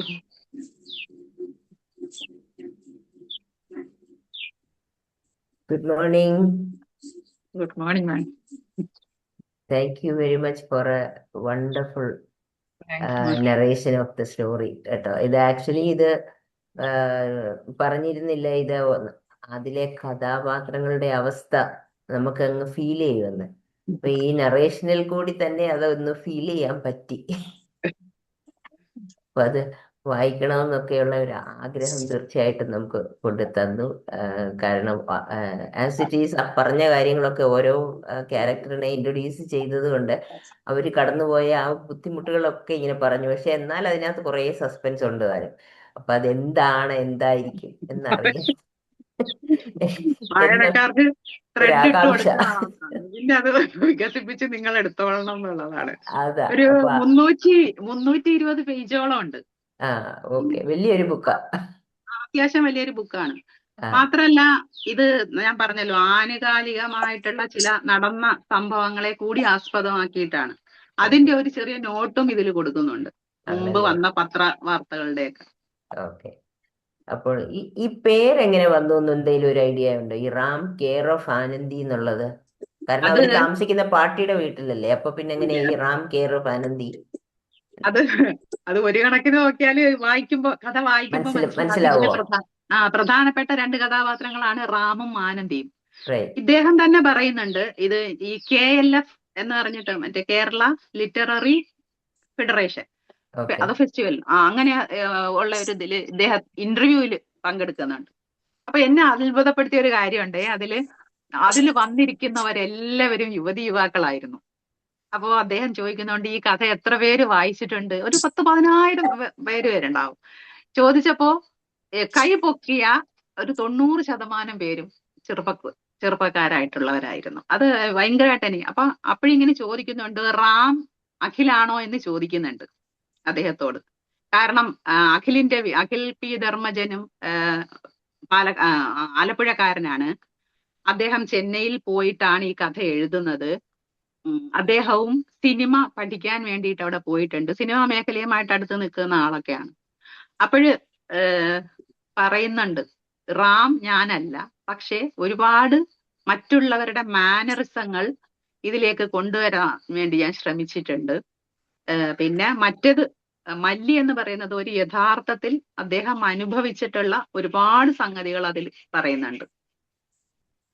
പിന്നെ റാം കെയർ ഓഫ് ആനന്ദി എന്ന് പറയുന്നത് ഈ കഥ ഒരിക്കലും എന്താണ്, രണ്ട് റെയിൽപാളങ്ങളൂടെ പോകുന്ന രണ്ടുപേരാണ് റാമും ആനന്ദിയും. പക്ഷെ ഒരു യാത്രയ്ക്ക് ശേഷം ഇവരുടെ മനസ്സ് മാറുന്നുണ്ട്. പക്ഷെ എങ്കിലും നമ്മൾ പ്രേമലു എന്ന് പറഞ്ഞൊരു സിനിമ കണ്ടിരുന്നോ? അതില് ലാസ്റ്റ് മൊമെന്റിലാണ് നായിക അവനോട് ഇഷ്ടമാണ് എന്ന് പറയുന്നത്. അതായത് അവൻ പിന്നെ എവിടെയൊക്കെ വിദേശത്തേക്ക് പോകാനായിട്ട് നിൽക്കുന്ന ഒരു സമയത്ത്. പക്ഷെ ഇവിടെ പറയുന്നത് ഒരു ഡയറി കൊടുത്തുകൊണ്ടാണ്. ആ ഡയറി വായിക്കുമ്പോഴാണ് അത് ശരിക്കും അവർക്ക് ബോധ്യപ്പെടുന്നതൊക്കെ. അപ്പോ അതിൽ എഴുതി വെച്ചിരിക്കുന്നതാണ് ആനന്ദി കെയർ ഓഫ് റാം എന്നുള്ളത്. ഒരു ബുക്കിന്റെ, ഒരു ഡയറിയുടെ പേജ് നിറച്ചും റാമിന്റെ പേരൊക്കെ എഴുതി വെക്കുന്നുണ്ട്. പിന്നീട് റാം എഴുതുന്ന ആ ഡയറിയിലാണ് റാം കെയർ ഓഫ് ആനന്ദി എന്ന് എഴുതുന്നതൊക്കെ. അപ്പൊ ഈ രണ്ട് കഥാപാത്രങ്ങളെ ഇൻട്രൊഡ്യൂസ് ചെയ്യാം, അവരെ എങ്ങനെ കണക്ട് ചെയ്യാം എന്നുള്ളതായിരിക്കും റാം കെയർ ഓഫ് ആനന്ദി എന്ന് വന്നത് എന്ന് ഞാൻ വിചാരിക്കുന്നതാണ്. അതിനെക്കുറിച്ച് വ്യക്തമായ ഒരു ഇത് പറഞ്ഞിട്ടില്ല. പക്ഷെ അദ്ദേഹം പറയുന്നത്, ആദ്യം ചെന്നൈ ഡയറീസ് എന്നായിരുന്നു ഈ ബുക്കിന്റെ പേരിട്ടിരുന്നത്. പക്ഷെ കുറെ പകുതിയിലേക്ക് എത്തിയപ്പോ അവിടെ നിൽക്കാൻ നിവർത്തിയില്ലാതെ ഒരുപാട് ജോലികൾ ചെയ്യേണ്ടി വന്നു എന്നാ പറയുന്നത്. ഈ മറ്റേ എന്താണ്, ഈവന്റ് മാനേജ്മെന്റിന്റെ ഒക്കെ കൂടെ പോയിട്ട് ബലൂൺ വീർപ്പിക്കുക, അങ്ങനെയൊക്കെയുള്ള ഒരുപാട് പണികൾ. ആ പണികളൊക്കെ പാവം ആനന്ദിയെ കൊണ്ടും ഈ അഖിൽ എടുപ്പിക്കുന്നുണ്ട്. അപ്പോ പിന്നെ അതാണ് കഥയിൽ നിന്ന്, അതായത് ലക്ഷ്യത്തിൽ നിന്ന് വിട്ടുകൊണ്ടാണ് ഈ നോവൽ എഴുതണം എന്നുള്ള ഒരു ആഗ്രഹത്തിലാണ് അഖിൽ അവിടെ പോകുന്നത്. പക്ഷേ ലക്ഷ്യം മറന്നിട്ട് മറ്റുള്ളവർക്ക്, ചുറ്റുമുള്ളവർക്ക് വേണ്ടി നിൽക്കുകയും ജീവിക്കാൻ വേണ്ടി മറ്റു പണികൾ എടുക്കേണ്ടിയൊക്കെ വരുന്നുണ്ട് അഖിലിന് അവിടെ.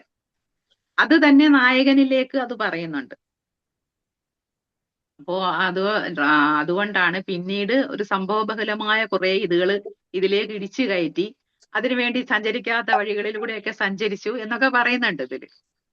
അപ്പോ അങ്ങനെ പിന്നീട് പേര് മാറ്റിയാണ് റാം കെയർ ഓഫ് ആനന്ദിയായിട്ട് നമ്മുടെ മുന്നിലേക്ക് തന്നത് എന്ന് പറഞ്ഞു. ആ പേര് ആക്ച്വലി ഈ മറ്റേ ഡയറീസ് വെക്കാതെ, ചെന്നൈ ഡയറീസ് വെക്കാതെ ഇത് വെച്ചത് തന്നെയാന്ന് തോന്നുന്നു. നല്ലത്, നമുക്ക് കേൾക്കുമ്പോൾ ഒരു ഡിഫറൻസും ഉണ്ട്, കേൾക്കാൻ ആ എന്താണെന്ന് അറിയാൻ ഒരു ആകാംക്ഷ ചെന്നൈ ഉണ്ടാവുമല്ലോ. ചെന്നൈ ഡയറീസ് എന്ന് പറയുമ്പോൾ ചിലപ്പോൾ കുറെ അനുഭവങ്ങൾ ചേർത്തിട്ടുള്ള ആ സ്ഥലത്തെ വരുന്നതായിരിക്കും. പക്ഷെ ഈ ശരിക്കും എനിക്ക് വായിച്ചപ്പോ അങ്ങനെയാ തോന്നി. ഞാൻ ഇതുവരെ കണ്ടിട്ടില്ലാത്ത സ്ഥലങ്ങളിലൂടെയൊക്കെ നമ്മൾ സഞ്ചരിക്കുന്ന പോലെയൊക്കെ തോന്നും.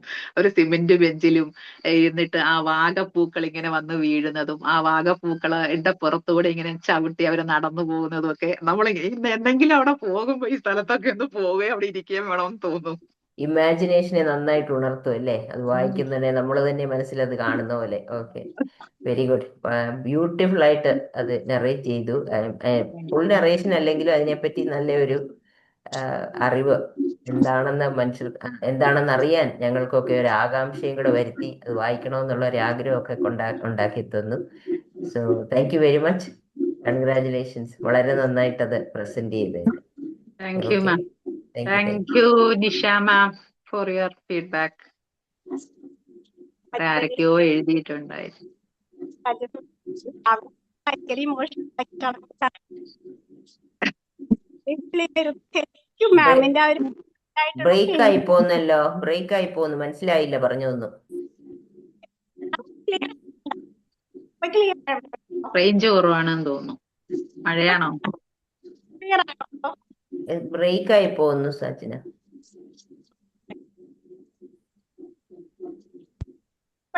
ക്ലിയർ ആണോ?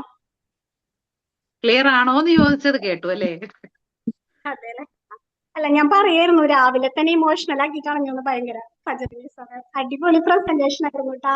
ബുക്ക് റിവ്യൂ ആദ്യമായിട്ട് ചെയ്യുന്നു. ശരിക്കും ഓരോ കഥാപാത്രങ്ങളും അതുപോലെ തന്നെ എന്താ പറയാ, മാമിന്റെ ആ ഓരോ പറയുന്ന ആ ഒരു ശൈലിയും ഒക്കെ ശരിക്കും അടിപൊളിയായിരുന്നു പ്രസന്റേഷൻ. ഞാൻ ഈ പറഞ്ഞ പോലെ ഈ ബുക്ക് വായിച്ചിട്ടില്ല. പറഞ്ഞ പോലെ എന്റെ അനിയന്റെ മോളുണ്ട് ജെൻസി, അവളുടെ കയ്യിൽ ഈ ബുക്ക് കണ്ടിട്ടുണ്ട്. അപ്പൊ ഞാൻ ഇന്നലെ എന്തെങ്കിലും ഒരു ഇൻട്രൊഡക്ഷൻ പറയണ്ടേ, അപ്പൊ ഞാൻ അവളടുത്ത് ചോദിച്ചപ്പോ അവളിങ്ങനെ പറഞ്ഞു തന്നു. അപ്പൊ അതില് മാം പറയാത്ത വലിയൊരു സസ്പെൻസ് അവിടെ നിൽക്കുന്നുണ്ട്. അത് സ്റ്റോറി അപ്പൊ സസ്പെൻസ് കൂട്ടുകയാണല്ലേ? സസ്പെൻസ് അല്ല, ഞാൻ പറഞ്ഞത് സസ്പെൻസ് കൂട്ടുകയാണല്ലേ എന്ന്. അവള് പറഞ്ഞപ്പോ കേട്ടിരുന്നു. അത് ഫജർ ന്യൂസ് സസ്പെൻസ് ആക്കി വെച്ചേക്കാണ്. എല്ലാവർക്കും ആയിരിക്കും ഇപ്പൊ ഭയങ്കരമായിട്ട് ബുക്ക് വായിക്കാനുള്ള ഒരു തോന്നി. എന്റെ അടുത്ത് തന്നെ ബുക്ക് ഉണ്ട്, ഞാൻ വായിച്ചിട്ടില്ല. എല്ലാരും അടിപൊളി പ്രസന്റേഷൻ ആയിരുന്നു കേട്ടാ. ശരിക്കും thank you so much. Thank you ma'am, thank you very much. ഇതിനകത്ത് ആരോ എഴുതിയിട്ടുണ്ട്, സ്കൂൾ ലൈബ്രറിയിൽ ഈ ബുക്ക് വായിക്കാൻ കുട്ടികളുടെ തിരക്കായിരുന്നു എന്ന്. അതെ, SM എന്ന് പറയുന്ന ഒരാൾ എഴുതിയിട്ടുണ്ട്. സത്യം, ഞാൻ പറഞ്ഞില്ലേ ഈ ജെൻസിക്കാർക്കൊക്കെ ഭയങ്കരമായിട്ട് കണക്ട് ചെയ്യാൻ പറ്റുന്ന. നമ്മൾ എപ്പോഴും പറയില്ലേ ഇപ്പോഴത്തെ കുട്ടികൾക്കൊന്നും ബന്ധങ്ങൾക്ക് ഒരു ഇതില്ല, വിലയില്ല, അല്ലെങ്കിൽ അവരെപ്പോഴും സോഷ്യൽ മീഡിയയിൽ ഇങ്ങനെ കുനിഞ്ഞിരിക്കുകയാണ് എന്നൊക്കെ നമ്മൾ പറയാറുണ്ടല്ലോ. പക്ഷെ എന്തുകൊണ്ടാണ് അവർക്ക് ഈ ബുക്ക് കൂടുതലായിട്ട് ഇഷ്ടപ്പെട്ടത്? ഇതിനകത്തുള്ള ആ ബന്ധങ്ങളുടെ വില അറിഞ്ഞിട്ടാണ്.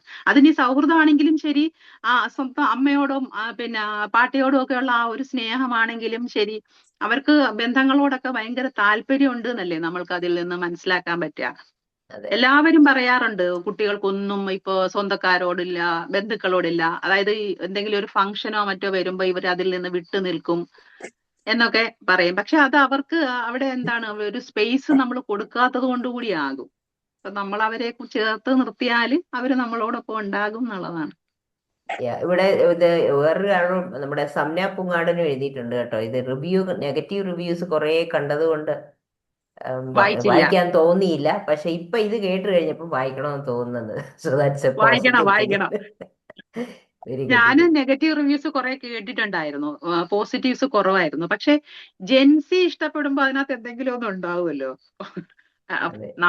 നമ്മളുടെ കാഴ്ചപ്പാടാകില്ല അവർക്ക് ഒരുപാട് ചിന്താശേഷിയൊക്കെ ഉള്ളവരാണ്. അപ്പം ഒരു കഥയായാലും അതിലും നമുക്ക് കുറെ പാഠങ്ങൾ ഉണ്ടാവും. എന്തായാലും വായിക്കുക എന്നുള്ള ഒരിതാണ്. ഞാൻ കുറെ ഒരു 3 മാസം മറ്റേ ആവുള്ളൂ ഞാൻ ഈ ബുക്ക് വാങ്ങിയിട്ട്. പിന്നെ എല്ലാരും ഇങ്ങനെ പറഞ്ഞു, എന്റെ മോള് ആ ബുക്ക് വാങ്ങിയപ്പോ ഞാൻ ഇത് വാങ്ങി. ഇനി ഞങ്ങൾ അങ്ങോട്ടും ഇങ്ങോട്ട് കൊടുത്തിട്ടാണ് വായിക്കുന്നത്. അപ്പൊ എന്തായാലും ഇതൊന്ന് വായിച്ചു കളയാം എന്ന് വിചാരിച്ചു. അപ്പോഴാണ് ബുക്ക് റിവ്യൂവിന് ഈ ഇത് പറഞ്ഞുകൊണ്ടേയിരിക്കുക.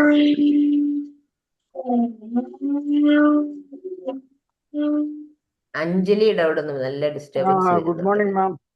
Good morning ma'am sir. Ma'am അവസാനം ഒരു സംശയം പറഞ്ഞു, എനിക്കിത് പറഞ്ഞു തരാനുള്ള കഴിവുണ്ടോ, അപാകതകൾ വന്നിട്ടുണ്ടോ എന്നൊരു സംശയം പറഞ്ഞു. ഒരു സംശയവും വേണ്ട, കഥ പറയാനുള്ള താങ്ക് യു സർ. കഥ പറയാനുള്ള പണ്ട് പ്രത്യേക കഴിവ് മാഡത്തിനുണ്ട്. അത് പണ്ട് സംശയമൊന്നും വേണ്ട. നല്ല സിനിമ ക്ലാരിറ്റി, കണ്ടിട്ട് നല്ല ക്ലാരിറ്റി, പറയുന്ന ഓരോ കാര്യങ്ങളും നല്ല ക്ലാരിറ്റി തരികയും ചെയ്തു. എന്നാൽ സസ്പെൻസ് അതുപോലെ അവിടെ ഇടുകയും ചെയ്തു. ഒരു പണ്ട് സംശയം വേണ്ട. വളരെ കഥ പറഞ്ഞു തരാനുള്ള നല്ല കഴിവ് വേണ്ടതിനുണ്ട്. എനിക്ക് ഭയങ്കര ഇഷ്ടപ്പെട്ടു ആ കഴിവ്. അപ്പൊ തീർച്ചയായിട്ടും ഈ പുസ്തകം തീർച്ചയായിട്ടും അത് വായിക്കാൻ ഇത് എവിടെ കിട്ടും എന്നുള്ളത് മാത്രം നോക്കിയാൽ മതി. എല്ലാ ബുക്ക് സ്റ്റാളിലും എല്ലായിടം ഉണ്ടാവും കിട്ടും, സർ. ഞാനിത് ഉണ്ടാവും. എറണാകുളം ലുലു എന്നാണ് വാങ്ങിയത്. ശരി. എല്ലായിടവും ഉണ്ടാകും. DC-യിലെ കാണുമായിരിക്കും. അത് ഇപ്പൊ പുസ്തക DC ബുക്സ് ആണ് പ്രദർശനത്തിന് ഇത് പുറത്ത് ഇറക്കിയേക്കുന്നത്. അപ്പൊ അവിടെ കാണുമല്ലോ. നല്ല നല്ല പ്രസന്റേഷൻ ആയിരുന്നു. എന്തായാലും ഈ ഒരു വായനാ വാരം വെച്ചത് സജനമ്മ അത് വളരെ ഒരു എന്താ പറയുന്നത്, നല്ലൊരു പ്രശംസ അർഹിക്കുന്നുണ്ട്. കാരണം വായനാ ദിനവുമായിട്ട് ബന്ധപ്പെട്ട് ഇതുപോലത്തുള്ള ഒരു സംഗതി, ഒരു വായനാ വാരം, അത് വളരെ പ്രശംസനീയമാണ്. കാരണം ഈ സമയത്തിനനുസരിച്ച് ഓരോന്ന് പെട്ടെന്ന് അഡ്ജസ്റ്റ് ചെയ്യുന്നതായിരിക്കും. പക്ഷെ ഒരു നല്ല പ്രശംസ അറിയിക്കുന്ന ഒരു പ്രവൃത്തിയാണ് ഇത് ഈ വായന ദിനത്തോടനുബന്ധിച്ച്. ഇത് ഇത്ര പെട്ടെന്ന് ഇവരെയൊക്കെ എങ്ങനെ ഒപ്പിച്ചെടുത്തു എന്നുള്ളത് ഒരു വളരെ ഒരു അതിശയം തോന്നുന്ന ഒരു കാര്യം കൂടാണ്. ഈ ആൾക്കാരെയൊക്കെ ഈ സമയത്തിനകത്ത് വെച്ച് ഇത് ഒപ്പിച്ചെടുക്കണ്ടേ. അത് പറ്റിയ ആൾക്കാരെ തന്നെയാണ് ഒരു ചെയ്തിരിക്കുന്നത്. കഴിഞ്ഞ ഇന്നലെ പാൽ വലിച്ചിരിക്കുന്ന പെൺകുട്ടി, അങ്ങനെ മെനഞ്ഞാന്നത്തെയാണ് ഒരു സൈക്കോളജിക്കൽ ആസ്പെക്റ്റ് പറഞ്ഞു. അത് ആ സൈക്കോളജിക്കൽ ആസ്പെക്റ്റ് ഞാൻ അതിന്റെ ഇത് ഓർക്കുന്നില്ല. ആങ്കർ അത് ഇന്നലെ നിലാവ് പോലെ ചിരിക്കുന്ന ആ പെൺകുട്ടിയിലായിരുന്നു. ഇന്നലെയാണ്. ഡിനയൽ ആങ്കർ അതൊക്കെ പറഞ്ഞു. അത് ആ പറയുന്ന കാര്യങ്ങള് ഇന്നലെ നമ്മുടെ ഡോക്ടർ റെഡ്ഡിയാർ, എന്തോ സാറിന്റെ പേര്, ഡോക്ടർ വേണു റെഡ്ഡിയാർ, വേണു ഗോപാൽ റെഡ്ഡിയാർ സാർ ഇന്നലെ എനിക്കൊരു മെസ്സേജ് അയച്ചു. എനിക്ക് താങ്കളുമായിട്ടൊന്ന് പരിചയപ്പെട്ടാൽ കൊള്ളാം, താങ്കളോട്ടൊന്ന് സംസാരിച്ചാൽ കൊള്ളാം എന്ന് എനിക്ക് ആഗ്രഹമുണ്ടെന്ന് പറഞ്ഞിട്ട് എനിക്കൊരു മെസ്സേജ് ഇട്ടു. അപ്പോൾ സാറിന് ഫ്രീ ആവുന്ന സമയം എപ്പോഴാണെന്ന് ചോദിച്ചിട്ട്, അപ്പോൾ ഞാൻ ആഫ്റ്റർ 9 PM എന്ന് പറഞ്ഞു. ഞാൻ മെസ്സേജ് തിരിച്ചു കൊടുത്തു. പക്ഷേ സാറ് വിളിക്കുന്നതിന് മുമ്പ് ഞാൻ അങ്ങോട്ട് വിളിച്ചപ്പോൾ ഒരു വെബിനാർ ഈ സാറിട്ടാണ്. ആ വെബിനാർ എന്ന് പറഞ്ഞു കഴിഞ്ഞാൽ അത് ശരിക്കും ഈ പറഞ്ഞ കാര്യങ്ങൾ വ്യക്തമാക്കുന്ന ഒരു വെബിനാറാണ് അത്. അത് ഇതിനകത്ത് ഇടാൻ മാഡം മാഡം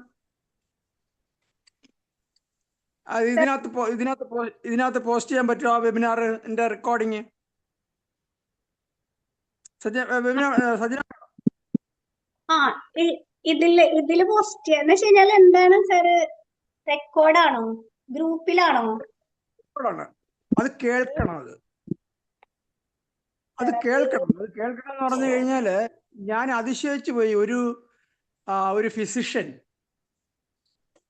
ഒരു ഫിസിഷ്യനായിട്ടുള്ള ആള്, അദ്ദേഹത്തിൻ്റെ ജീവിതത്തിൽ അദ്ദേഹത്തിൻ്റെ ഫിസിഷ്യൻ എന്ന് പറഞ്ഞു കഴിഞ്ഞാൽ ഒരു ഇതിൽ മെഡിക്കൽ കോളേജ് അധ്യാപകനായിട്ട് വർഷങ്ങളോളം ജോലി ചെയ്ത് ഡോക്ടർമാരെ അപ്പോൾ അത്രയും വർഷം ജോലി ചെയ്തപ്പോൾ എത്ര ഡോക്ടർമാരെ അദ്ദേഹം പഠിപ്പിച്ചു വിട്ടിട്ടുണ്ട്.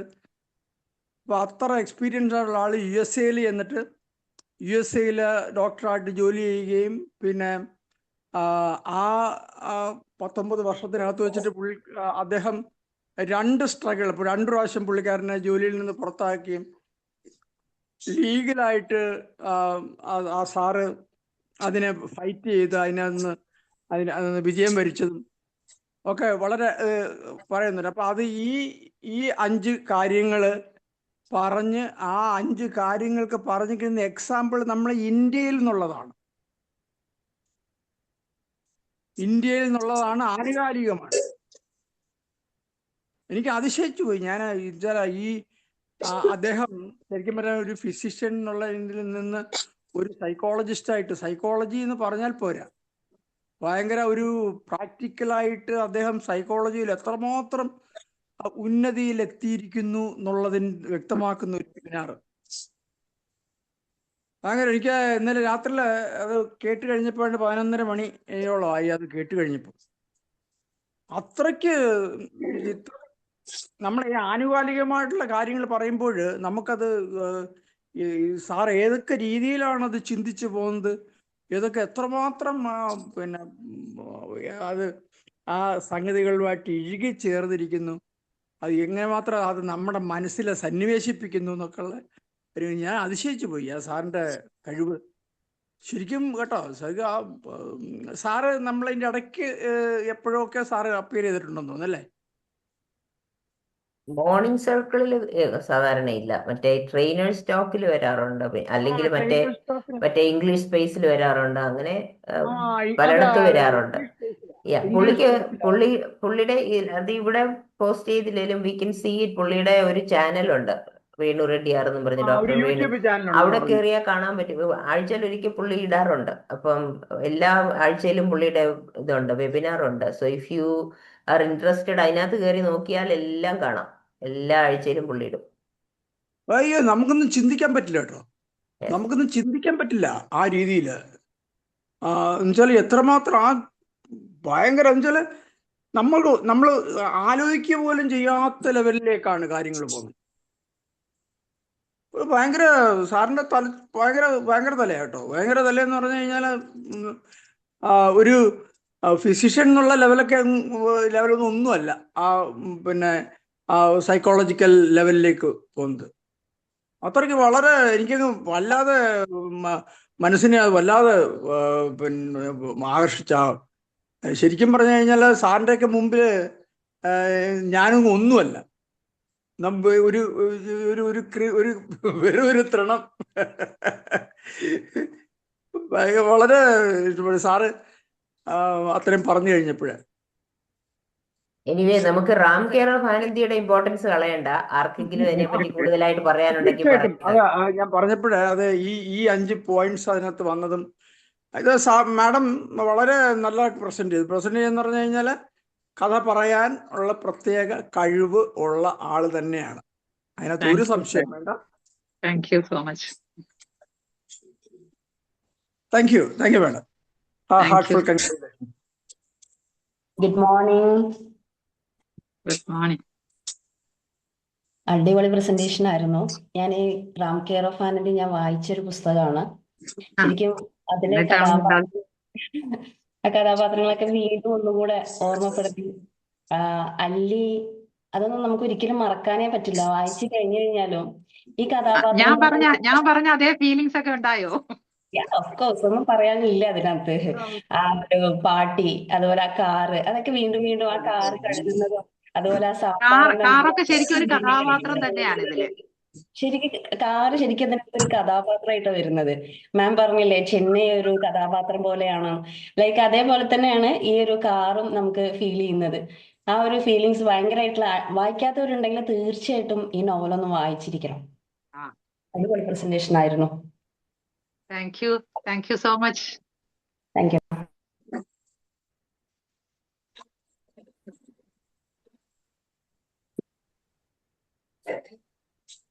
മാം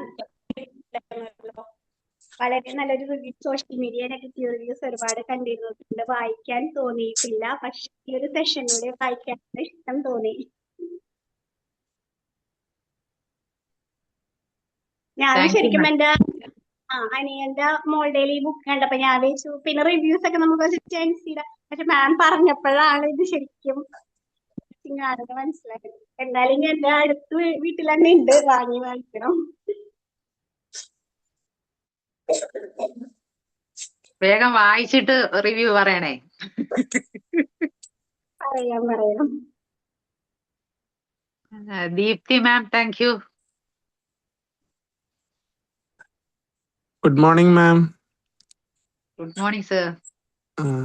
വായിച്ച ബുക്ക് തന്നെയാണ്. നല്ല ഒറ്റയിരുപ്പിന് വായിച്ചു തീർത്ത പുസ്തകമാണ് റാം കെയർ ഓഫ് ആനന്ദി.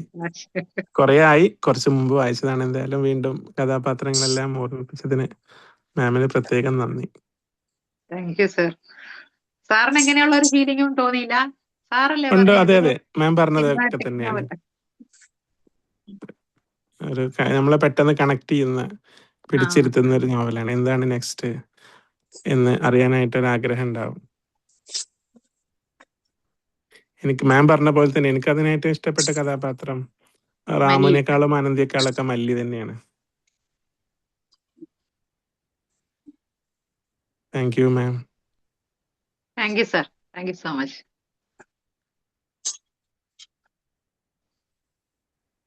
ആറ് 33 മതിയാക്കിയാല് നമുക്ക് വൈൻഡപ്പ് ചെയ്യാം.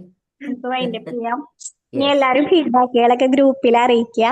എന്തായാലും നമ്മളുടെ ഈ ഒരു ബുക്ക് ടോക്ക് എന്നുള്ളൊരു സംഭവം എല്ലാവർക്കും ഇഷ്ടമായിട്ടുണ്ടെന്ന് തോന്നുന്നു. ഒരുപാട് ഫീഡ്ബാക്കുകളൊക്കെ വരുന്നുണ്ട്, പേഴ്സണലായിട്ടും വരുന്നുണ്ട്. നമ്മളുടെ അബ്ദുൽ റസാഖ് സാറിന് പേഴ്സണലായിട്ട് ഫീഡ്ബാക്ക് വന്നിട്ട് എനിക്ക് അയച്ചു തന്നിട്ടുണ്ടായിരുന്നു. എന്തായാലും വളരെ സന്തോഷം കേൾക്കുക. Thank you all. Thank you all. Thank you. Have a nice And day. have a good day. Yes. Okay. Thank you. Susan ma'am എൻ്റെ ആള് കൊടുക്കണേ. ഞാൻ കണ്ടത്. Okay, I'll do it. Okay.